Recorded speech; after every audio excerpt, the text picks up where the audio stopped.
சுவாமி சரணம். நம்ம சபரிமலைக்கு பயணம் கிளம்பிட்டோம். போகிற வழியில் திருச்சி கிட்ட நெருங்கும் போது தொண்டாங்குறிச்சி அப்படின்னு ஒரு இடம். அகில பாரத ஐயப்ப சேவா சங்கம் சார்பாக அன்னதானம் நடந்துட்டு இருக்கு. காலையில் டிஃபன் போடுறாங்க, மதியம் வடை பாயசத்தோட சாப்பாடு போடுறாங்க.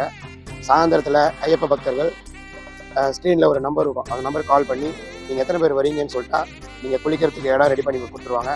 ஒரு வேளை தங்குறதா இருந்தாலும் நீங்கள் தங்கிக்கலாம். இரவு உணவும் தயார் பண்ணி கொடுத்துட்றாங்க. இந்த வாய்ப்பை பயன்படுத்திக்கிட்டு அன்னதானத்தை நீங்களும் கலந்துக்கிட்டு அவங்களையும் பரவசப்படுத்தி இந்த வாய்ப்பு மற்றவங்களுக்கும் தரணும்னு கேட்டுக்கிறேன். சுவாமி சரணம். சுவாமி சரணம் ஐயப்பா.